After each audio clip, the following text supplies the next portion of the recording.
Hello and welcome to the Total Soccer Show. My name is Daryl Grove. On today's show, you're going to hear an interview that Taylor and I did with Dan Abrahams. Dan is a sports psychologist who we met at the United Soccer Coaches Convention in Chicago last week. Dan works with Bournemouth, also known as AFC Bournemouth, as well as some individual players, some of whom he's allowed to talk about specifically, some of whom he is not. We ask Dan about concepts in sports psychology, we ask about how Emerson Heinemann is doing, and of course we also ask about his shoes. Dan is also, and we didn't really realise this at the time, kind of a big deal. His sports psychology seminars regularly sell out. So we were really lucky that he was willing to sit down with us for at least half an hour or more and talk about sports psychology. What you're about to hear is valuable information. It was also a really good conversation because Dan was a really fun person to talk to. Now, you may be thinking, wait, isn't this supposed to be the third part of the Premier League midterm report shows? And the answer is yes. But if you heard the Cooligans crossover episode that we published yesterday, you'll know that Taylor's voice was not doing so well. Taylor's not feeling good today either. We really could not record an episode with Taylor Rockwell today. So please send him good thoughts. Hope he gets better. And then the plan is that we will record the Premier League midterm report from Manchester United through to Wolves and every alphabetical team in between on Wednesday afternoon. That is the plan. We are going to get that show to you. In the meantime, this is a great episode and I hope you enjoy what you're about to hear. We're joined by sports psychologist Dan Abrahams. Dan, thank you for sitting down with us here at the convention. Thank you so much for inviting me. I'm really honoured. Well, you say honoured. I don't think we're the first podcast you've sat down with. So I've seen you giving lots of interviews over the past couple of days. I'm honoured whatever podcast that I'm on, but this is extra special, this one. So I'm extra special honoured. We're going to listen to all the other ones to see what you say. We'll see. I want to start off with this. So Dan has been all over the convention the past couple of days, working very hard, doing presentations, talking to lots of people. I want to talk about this footwear for a moment, because I feel like most people would go sneakers. Those are some very nice shoes you've got going on. Are they giving you the comfort and support you need to survive the convention? They're not comfort and supportive. They're not comfortable. They're not supportive. But I've just put aesthetics in front of comfort and support, and that's very much a product of my wife's ambition for me to look smart. I'm familiar with that. So not your wife's, my wife's, but still. Well, I was going to ask you about that there. I was a bit concerned, but no. Look, I mean, I'm pleased you think that they're smart. They're not that expensive, about £70, but you've got to look good and. First impressions and all that, people do it within a second or so. So hopefully, even if they think my content is rubbish, they'll go, well, he's got good shoes, so he's got to be a good psychologist. I was going to say, I didn't mean for this to start us off that way, but is that psychology right there of nice shoes, must be a professional, and then they want to work with you, hire you, listen to what you have to say? I like your linkage there, yeah. There we go. I think that could be the case.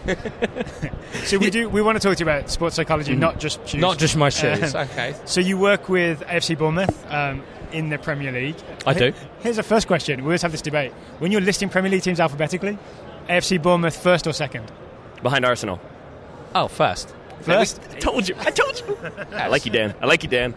We've had this debate so many times. You've had this debate so many times? Because we do Premier League preseason previews and predictions, and we always just do it alphabetically, which it's a big factor, because somehow if you get the right one, then you get all the very exciting teams, and if you don't, you get a lot of teams who are less exciting. We'll go back and forth. I see. Yeah. Okay. So it was a source of debate, and Daryl laughed at me when I said, I think Bournemouth go first because they're AFC, and now we have confirmation. All right. It's set in stone now. Can you tell us about your role with Bournemouth as a sports psychologist? Can you give us a very brief overview of exactly what that involves? I'll be stunningly brief, yeah. Well, look, I'm lead sports psychologist, so I will work with the players and the coaching staff to help them, help optimise the players' psychology and work with the coaches to help them help the players, in essence. It's as simple as that. And is that sort of a regular thing where you'll meet with everyone every week, or is it sort of, are you more brought in an emergency situation, right? Say Callum Wilson couldn't hit a barn door, we need to get Dan in. Help. Yeah. No, look, this is one of my bugbears in as much as really sports psychology now. You're talking about integration versus isolation, and it's very important to integrate psychology into the coaching process and into the culture of the club. Right. You know, where old school thinking is isolating it. Oh, you've got a problem, go and see somebody like Dan and it'll be okay. And it's like far from the truth. You know, to help players, you've really got to help. You've got to have coaches on the same page. Mm-hmm. You've got to create a common language. And when you do that, then it really does become very, very powerful. So it's really important to understand that it's not isolated, and you alluded to group work as well. I'm not a big one for doing group work. You know, I don't think that can be quite ineffective, because at the end of the day you've got 25 players in front of you who have got different needs, wants, hopes, doubts, beliefs, etc. Well, you know, whatever you're going to say, whatever message you want to get across might not actually make a difference to half of those players. Right, 'cause it's not one size fits all. Absolutely. So look, you work with the coaching staff, you work with the players individually. I actually function out of the medical department, so I'm there with all these sick players coming in, broken legs, ACLs, blah, blah, blah, and then they've got to see me and have a chat with me. So, yeah. But they don't have to have a chat with me, let's just say that. They get to have a chat with you. They have the pleasure of having a chat with me and look at my shoes. They're lovely, by the way. And how long have you been doing this? How long have I been a sports psychologist? Yes. I've been a sports psychologist for about 15 years. And in that time, has the attitude towards sports psychology changed, or has it always been pretty inclusive? Because I imagine there are footballers who would... I said footballers for y'all's benefit, by the way. There are footballers who would be resistant to that, would think, like, I'm fine, I don't need to think about things like this, and would be maybe holding back from talking to you. You know what? The landscape has changed. And I think, you know, especially in the Premier League, it's a global league, and global players want to come and play, and so there's an enormous amount of pressure on players to be the very, very best that they can be. Mm-hmm. You know, and so they have to explore every single angle to do that. And coaches now know that they've got to become better and better and better at helping players grow. Well-being is an issue now, mental health, so that's important within the culture of a club. So there's all these kind of places now. There are always going to be players, hopefully not coaches, but there's always going to be players who go, it's not for me. And it's my job to try to continue to demystify sports psychology, you know, rather than sort of, for me, that's what I'm passionate about. And rather than saying things like individual zone of optimal functioning, I'll say game face, you know. So that's right, that's my passion. Just like translating it into something that appeals to players. Rather than talking about self-regulation techniques, I talk about controllers. You know, because every single player in the Premier League likes to play Xbox and PlayStation. I go around to their house, they're playing FIFA, right? And they're playing themselves on FIFA. What's that all about? What's going on there? So, you know, so what is it all about? What's going on there? Can you? I'm not that good enough a psychologist to work that one out. But what I do know is they're using a controller, right? And I say to players, look, when you go on the pitch, just as you use a controller to play FIFA, right? You've got two controllers on the pitch. Self-talk, body language. You can use those two controllers to help you manage yourself on the pitch. So if you're a striker and you've missed a great chance to score and you're having these bad thoughts, you can squash those bad thoughts. You can manage those bad thoughts by using your controllers to get back to your game face.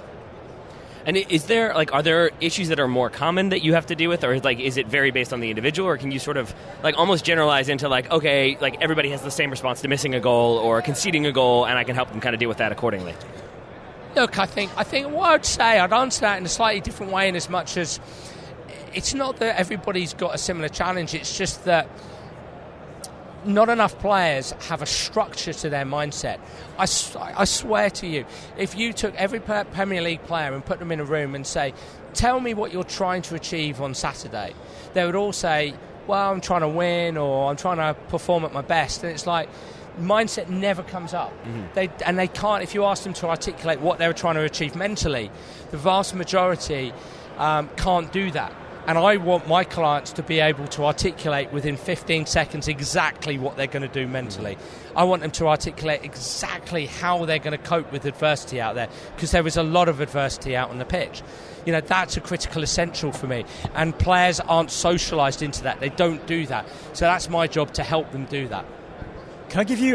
Can you maybe grade this for me? I was taught a technique where if something disappointing has happened, like say, so I play centre back, so I've given up a goal. Yeah. A method of brushing it off with a repeated motion, and I think the one that was taught to me was just tap your shin pads twice. Yep. And that means it's gone. Like, am I working with old science there, or is that is that still current? I'm not sure that was ever science, but yeah. But is that an old technique? Is that a useful technique? That kind of technique excuse me, it's kind of a behavioural technique that my problem with that, it comes to, for me, it comes from a branch of, it's not even psychology, it's an area called, horrible term, this neuro-linguistic programming, right? And those kind of guys, no respect to anybody listening, if you've done it, I'm sure you're great at what you do, but you do a 2-week course and you become a master practitioner in neuro-linguistic programming. And as I say, I really want to emphasise, I don't want to insult anybody, but, for me, it's just my opinion, that doesn't work meaningfully enough. I've worked with players who've done something similar, and they say, yeah, it works for me, and look, more power to them, so we'll work off the back of that. But it's more like a Band-Aid and you do the full surgery. Well, it's just, how meaningful is it? Does it really help you, move on? Maybe it did for you, but I'm more, there's lots of different things, and I would do behavioural stuff around body language, but I'm more about establishing keywords and mental states from best games and dream games. Often I'll talk to players about, tell me about you at your best, and helping them condense that into a couple of key words. So, for instance, there were a couple of players on the pitch who played America, the US, was it 3 months ago when? Oh, at Wembley, yeah. Yeah, at Wembley when England won. What was that score there? Was it 4-0? Was it 4-0? So it could have been 100-0. I don't know. That's the state of US soccer. Anyway, I think it was 3-0.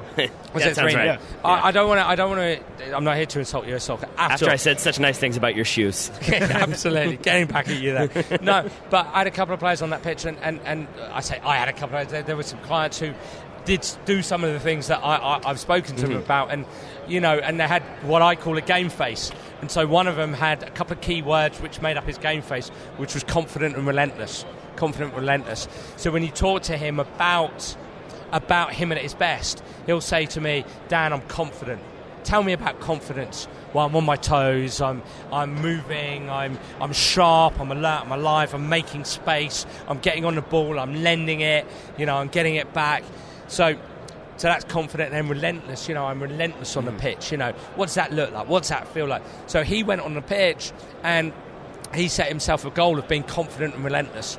So rather than we're trying to win or I'm trying to play well, just be confident and relentless. So he had something to say to himself at any given moment and to act like, using that body language, confident and relentless. So I would work around that.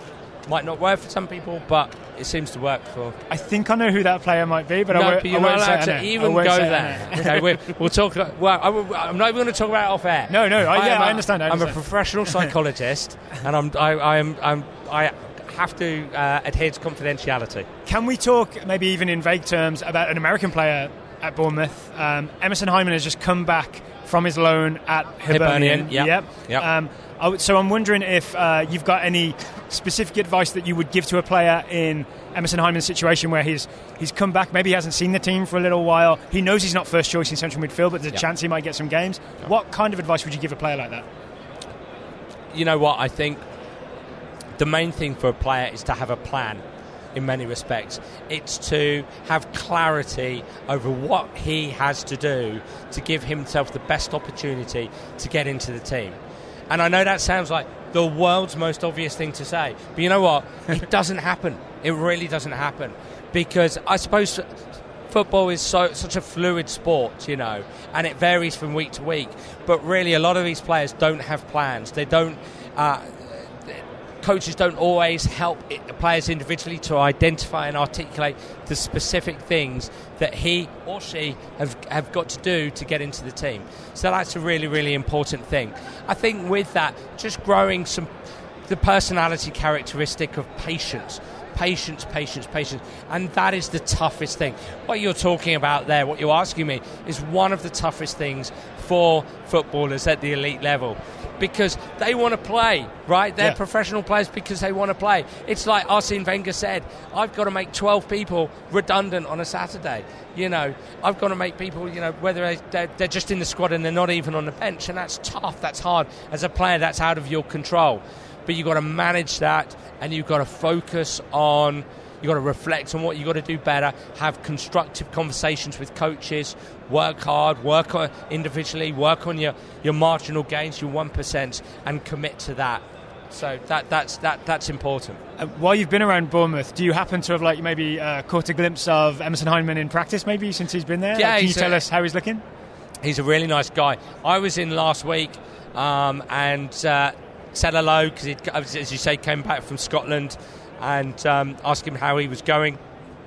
And he did well up in Hibernian. The main thing is he's had an opportunity to play, and that's really, really important, because he's got match fit, and you just get your eye in. Don't underestimate that. You know, so much of soccer is search, decide, execute. Off the ball, search, decide, execute, search, decide, execute. And when you play, you sharpen that search, decide, execute sword, if you like. And he's come back, and I watched him in a keep ball game last week, and wow, he impressed. He looked good. So he's sharp, right. He's athletic. So look, hey, I'm a sports psychologist, so I'm not an expert on football. And there's people here at this convention who've forgotten more than I'll ever know about football. But I certainly saw a player who was fresh, who was sharp, who looked hungry. All right, so guaranteed to start for Bournemouth for the rest of the season. Good to know. I wanted to ask you how much... I don't know what to say to that. I'm a mere psychologist who goes in one day a week. That's all. I function in the medical department. Hello, this is Daryl, jumping in to tell you about today's sponsor, Grip 6 Belts. A bit of exciting news for Taylor and me is that Grip 6 have been so impressed with the response to the ads on the Total Soccer Show. So many TSS listeners have taken up the offer and bought themselves a Grip 6 belt that they're going to become regular sponsors of the Total Soccer Show. And part of the reason, I think, is that Taylor and I, you can really feel our genuine enthusiasm when we do the Grip 6 belt ad reads, because we really do love this product. We really do wear it. I am wearing it right now. I'll guarantee the interview you're listening to with Dan Abrahams, we were wearing our Grip 6 belts during that interview.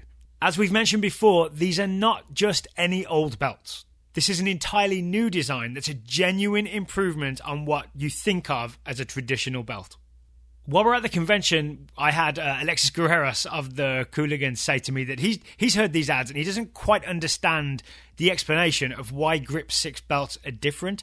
It's very intuitive once you're wearing it, but I will put a link in the show notes with the video explaining how it works. I hope that satisfies Mr. Alexis Guerreros and anyone else who would like to know how the Grip 6 belt works. Two other things worth mentioning. This belt was invented in the United States, in Utah. It is manufactured in the United States, in Utah. This is an American company, Grip 6 Belts.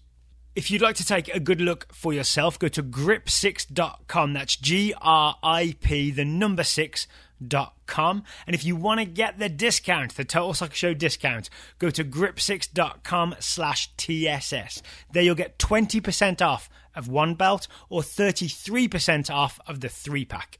That's grip6.com/TSS. The link will be in the show notes, and also I'll put a link to the how-to and how the belt works video also in the show notes. Okay, that's enough from me. Let's get you back to the interview with Dan Abrahams. Then I'll ask you this, though. How much does routine play a part in this? Because the reason why it stands out in my head is, like, The Athletic a while ago ran a couple pieces about superstition. Okay. And a lot of the athletes in there basically were like, it's not about superstition, it's about, like, preparation and routine. And if I have to have my routine right to be ready for the game. And I wonder, is that a thing that, like, young players coming in can be taught and kind of work on? Is, like, if you have a set routine, it leaves you prepared for the game? You know, I'll tell you a funny story about superstition. So when I first started in football, I started in non-league in England.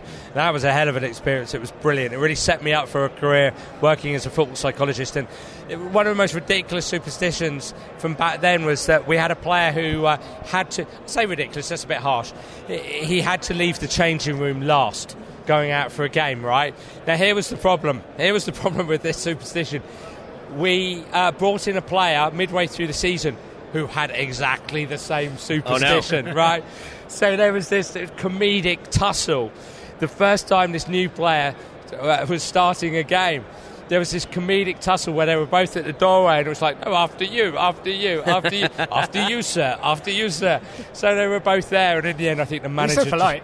Yeah. Yeah, there wasn't any sirring going on, I can assure you. There was a bit of effing and blinding. But in the end, I think the manager kind of grabbed them out.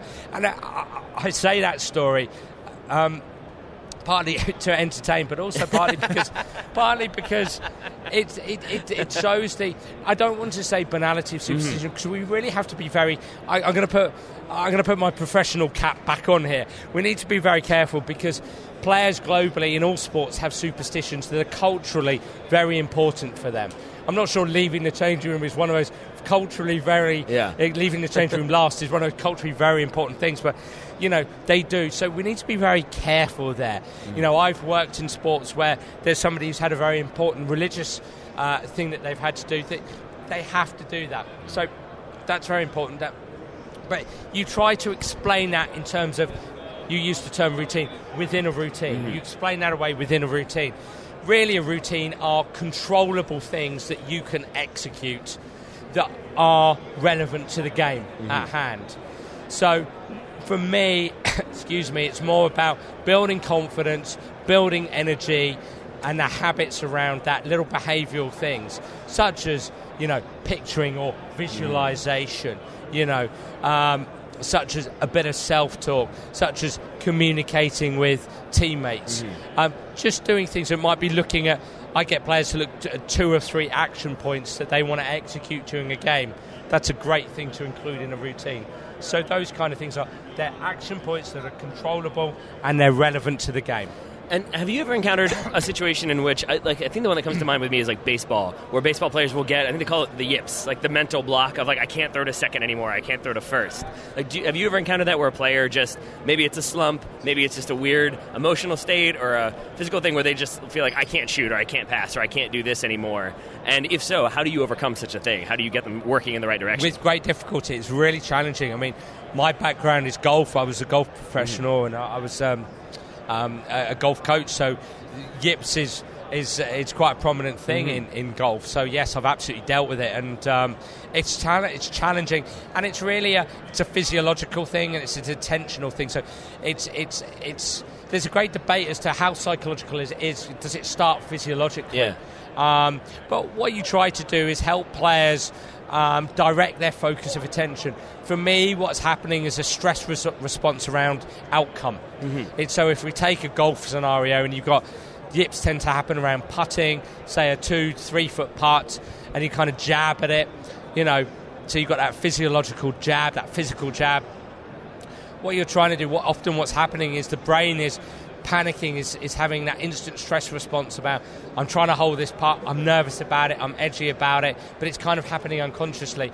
So really I'll try to help a player direct their attention towards a task, something tangible, like directing their attention onto a part of their body, making a smooth stroke, something like that. But don't get me wrong, you might get them to count in their mind or hum a song or sing a song in their mind, just to direct their attention away from trying to hold the putt, because to me that's your source of stress. And have you encountered another scenario for you? I'm curious about. Have you ever encountered people who like prepare for the worst almost? This is what my wife does when it comes to athletic competitions. Is she tries to envision the worst case scenario because she feels like that gives her a little bit more control over things. Because if you can like picture what the worst outcome would be, then things can't be that bad. Which is nothing I necessarily agree with, but I'm wondering if that is a useful technique, and if not, then I can say, "Haha, I told you so." Okay. Well. Sadly for yourself, actually, no. Your wife is a complete legend, right? Because she is engaging. There's a couple of things to say here. She is engaging in something called mental contrasting. And what mental contrasting is that it actually comes from the research literature on goal setting. And it's actually a German woman who's based in the States called Gabrielle Itongen. And what she found is that people are more likely to stick to, say, New Year's goals if they actually, rather than just thinking positively about those goals, I'm going to achieve it, they actually think about the things that could prevent them from achieving it. So if it's losing weight, what it might be that makes them eat that Mars bar or whatever it might be, or drink that pint of beer. So absolutely, that's called mental contrasting. What's going to go wrong that's going to prevent me from achieving my goals? What's going to go wrong and something I wrote about in my book, going back to my work a decade ago with Carlton Cole, if you remember him, the old West Ham striker. You're not supposed to laugh when we say Carlton Cole. No, it's more so like, of course we know Carlton Cole. He may still be playing. We're laughing at the idea that we wouldn't know Carlton Cole. That's fair enough. No, I'm half joking. He genuinely may still be playing. He was in India India like 3 seasons ago, I think. He was, I think he's, I'm not too sure where he is. I should know, shouldn't I, really? He's a lovely guy. Anyway, that was one of my first big case studies, and I'm allowed to talk about him because he let me write about him on my book, which is available on Amazon, by the way. And what's the name of that book, by the way? Well, there's Soccer Tough, Soccer Tough 2, and Soccer Brain. All right. I'm a sad man. Have those been renamed for the American market? Exactly. See where I was going with that, man? You see my thinking? Yeah, it's not football tough, it's soccer tough. You've got a lot more soccer players over here than we have in the UK, right? So where were we? We've gone off on a Billy Connolly tangent there. So back to Carlton Cole. Right, so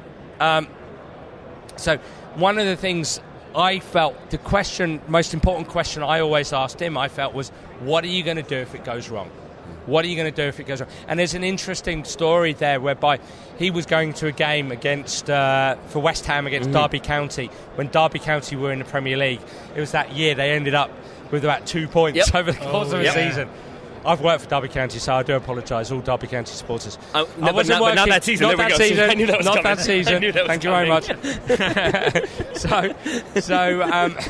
He was going into this game against Derby, and actually, he was going to a game where he was going to be up against Darren Moore, who's now the West Brom manager, right? He was a centre-back, right? Yeah, big, strong guy. And that's what we spoke about. I said, what's going to prevent you from really playing well? And he said, Darren Moore. He's big, he's strong. Okay, how are you going to deal with that? Well, I'm going to use my mobility. I'm going to bring him in deep. I'm going to spin out wide. I'm going to try and spin behind him. So use my mobility. And actually, I seem to remember in that game, he definitely scored. He set up an assist. But what was interesting is in the first 15 minutes of that game, Darren Moore completely owned him. He physically owned him.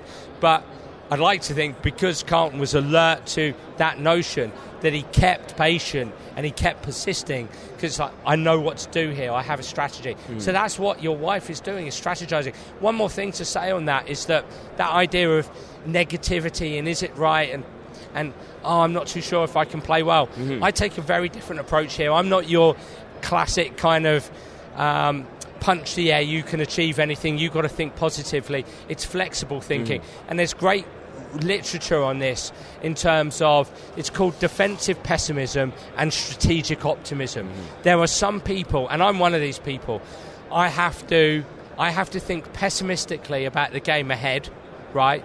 And that turns down the volume of my anxiety. There's no way we're going to win this. No chance. We're going to lose this. Just in my own mind. I don't go and broadcast that, right? Yeah. But what that does is linguistically, it helps me turn down the volume of anxiety, and from there, I can just rehearse in my mind, then what are the things that can help me do well in that circumstances? So I'll bring that to life for you. This week, going into these presentations, I was like, it's going to go wrong. The audience is going to hate me. My material is going to be rubbish. They're going to boo me. Okay, what have I got to do to prevent that from happening? The reverse, so you then kind of think about that and that makes you work hard and be prepared and be ready. The reverse is strategic optimists. So it's people who have to alleviate their anxiety. They're like, this is going to go great, this is going to go great, and what have I got to do to make it go great? So defensive pessimists, strategic optimists. But your missus is an absolute legend. She does mental contrasting. You're wrong. She's right. There we go. I will never tell her that, and she will never listen to this episode. But I appreciate this for you. This is going to be her favourite episode. I know. I'm going to call her as soon as we're done. You are definitely going to email her. In a more in continuing this into the real world, off the field for a second. So you mentioned I don't want to drink that pint of beer. I don't want to have that Mars bar. How does a layperson utilize that type of thinking? So if you're the worst case thing I can do on this diet is eat a candy bar, eat a Mars bar. Yeah. What's the next step then? So you've got to have the contingencies, the plan in place that's going to prevent you from not so much being tempted, because you will be tempted by the Mars bars, but it's that classic idea of, it's when I have that Mars bar in the cupboard, when I've gone to the supermarket, I've bought that selection of fun bars or whatever, and I'm going to have them in the cupboard. And it's I'm just not going to do that. That's the thing that's going to hold me back. So it might be if I'm stopping drinking, well, I know when I go down the pub with my mates, I'll have a drink. So the reality is I'm going to have to be a little bit antisocial. Yeah. Or I might have a plan whereby I have a mate who is is not too much into his or her banter, and I can actually honestly say to him, look, please just don't let me have a drink. You know, you be my buddy here. It's really important to me. Okay, so just make sure that when I say, yeah, no, I'll just have the one, that my mate says, no, come on, you said you're not going to. That's a really good mate there. That's good to know. And I just appreciate that listeners now have even more confirmation that my wife is far wiser than I am. So that's good. That's good. I already knew. I know you did. That's why I'm talking so much, so you can't talk. But like and I mean this mostly joking, but a little bit seriously. Like with the Carlton Cole example, are you then like if there's a striker who maybe is just struggling or having issues and you help them through it? Like, is there a part of you that like when they score that goal, you just like I did it? Like, is there a little bit of that, or is it just more so you're relieved? So funny story. So I grew up a Spurs supporter, right? So when you were born, when I was born, and you kind of. So I was born in 1977, so I saw a bit of the 80s. I was compos mentis in the 80s around Spurs, but really it was the 90s, and supporting Spurs in the 90s, well, that was just a nightmare. It was just disastrous, right? But so the first time I ever celebrated a goal against Spurs was when Carlton scored against Spurs. It was about the 2008, 2009 season, something like that. And I was at the Bowling Ground back then, so I was watching West Ham play Spurs, and he scored, and I found myself celebrating there, and I was like, yeah! And I suddenly caught myself, but they're playing Spurs, but it's Carlton, but they're Spurs, but it's Carlton, but it's Spurs. What do I do here? Yeah, and I just got stuck in this loop, and I was like really confused, and then I had to use my own techniques to come out of it. There we go. Yeah, it does. Sometimes I do that, and so use my techniques, not get in a weird loop. And so yeah, I of course it's. I work with a player. I can actually mention this player's name because I got permission to write about him. Do you remember Anthony Stokes? Yes. Yeah. Arsenal, then Celtic. Yeah. It was a £1 million player at the age of 14. Again, please, audience. 99.9% of my clients are confidential, but I got permission to. I really wanted to bring my book alive, so some players allowed me to talk about the work I'd done with them. Anthony Stokes was one of them, and I sat down I think it was a Christmas game. It was like Boxing Day, and it was Hibernian versus Rangers. It was like 2009 or something. And not that all my successes are way back when, okay? I've had a few recently. But you're allowed to talk about the ones way back when, not the ones more recently, right? Yeah, so, there we go. So anyway, so I sat down, and like literally the game started, kicked off. 12 seconds later, Stokesy scored. At that time, it was the fastest goal in SPL history. So I was just like running around the room, just going absolutely bananas. And that's what you do. Stokesy! Yeah. And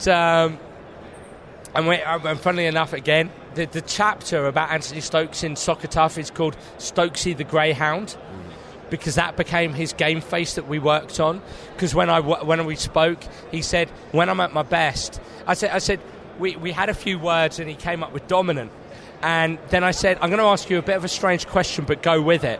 When you think about being dominant, when you think about really working hard from the front, because his manager wanted him to work hard from the front, and he wasn't working hard enough, right?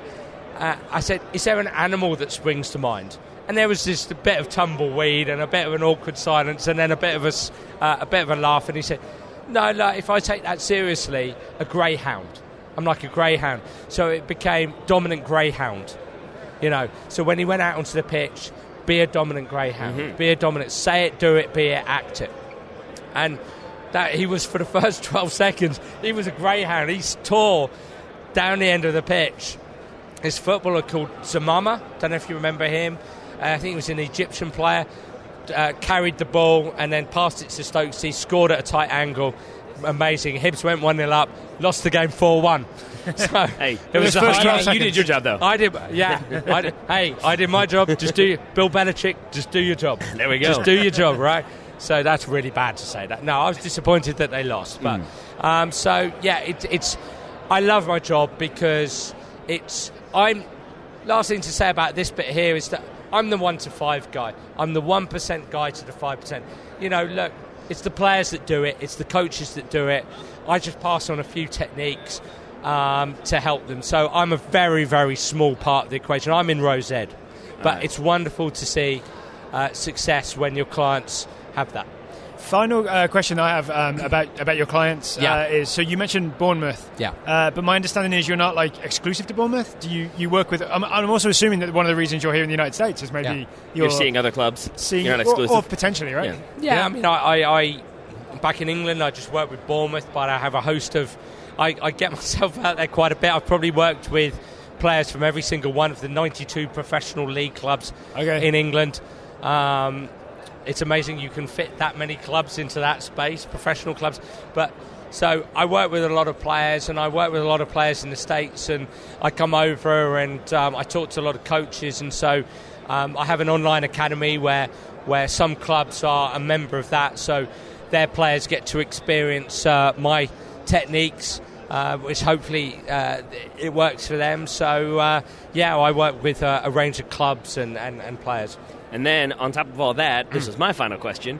You've also got the Sports Psych show. Is that correct, the podcast? I have another podcast. Yeah, another podcast. I have a podcast. That's okay. You can take over ours. It's fine. You can claim ours. That actually makes a lot of sense now, because some guests are not as lively. Yeah. I feel like, Dan, as soon as you got the microphone, you're kind of like, I've done this before, kind of thing. Yeah. Well, funny enough, I'm actually quite sedate on my own podcast because I try to respect the guest. Oh, we don't do that. Well, I've noticed. I'm quite disgusted by your presenting style. No. I mean, I think you do have to be quite sedate. So he's lost it. And I'm back. And you're back. So get back into that game face, that presenting game face. Yes, of course. No, so here I am. No, but I try to respect. So I'm just kind of, we're having an organic conversation about it.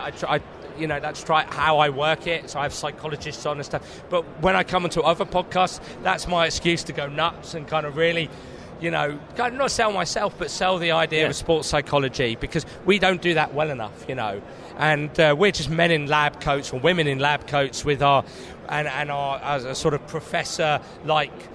What do they call it with the patches? Oh, the elbow patches? The elbow patches. Yeah. I want a corduroy jacket with a leather elbow patch. That's it. Thank you very much. I want to take it away from that. I want it to be fun and exciting and upbeat and something that is compelling for players and exciting for coaches to use. So that's why, I've become an actor. I think probably your audience can hear I've got a bit of man flu as well, so I'm trying to keep myself upbeat. It's been a long couple of days, so I'm kind of getting through it all. But yeah, look, I love talking about it, and it energizes me, and I want people to be excited about it. So when I'm on my own show, boy, I'm just asking questions and trying to be respectful and professional, just like you two gentlemen are of myself here. We finished on gentlemen. I'll take that. Well, Dan, I'm a great liar as well.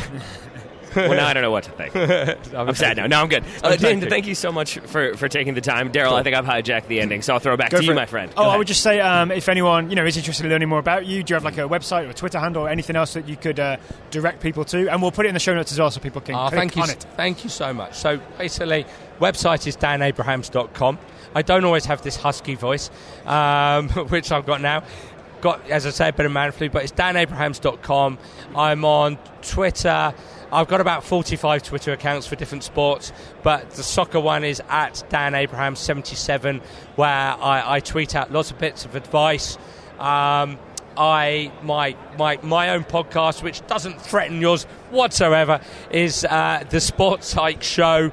And it's all about sports psychology. I feel like it absolutely threatens ours, the way you just said that. I know psychology. I know reverse psychology. I see what's happening here. He's a reverse psychologist. Yeah, exactly. Your audience numbers are through the roof, man. I mean, mine are minute, but it's quite niche, so that's cool. That's fine. I'm okay with that, so I've got a YouTube channel and a Facebook page and an Instagram account, so you'll find me. So, yeah, just danabrahams.com. Beautiful. Dan, thank you so much. It has been a very enjoyable bit of time sitting here with you. Cool. Thank you. Thank you, guys.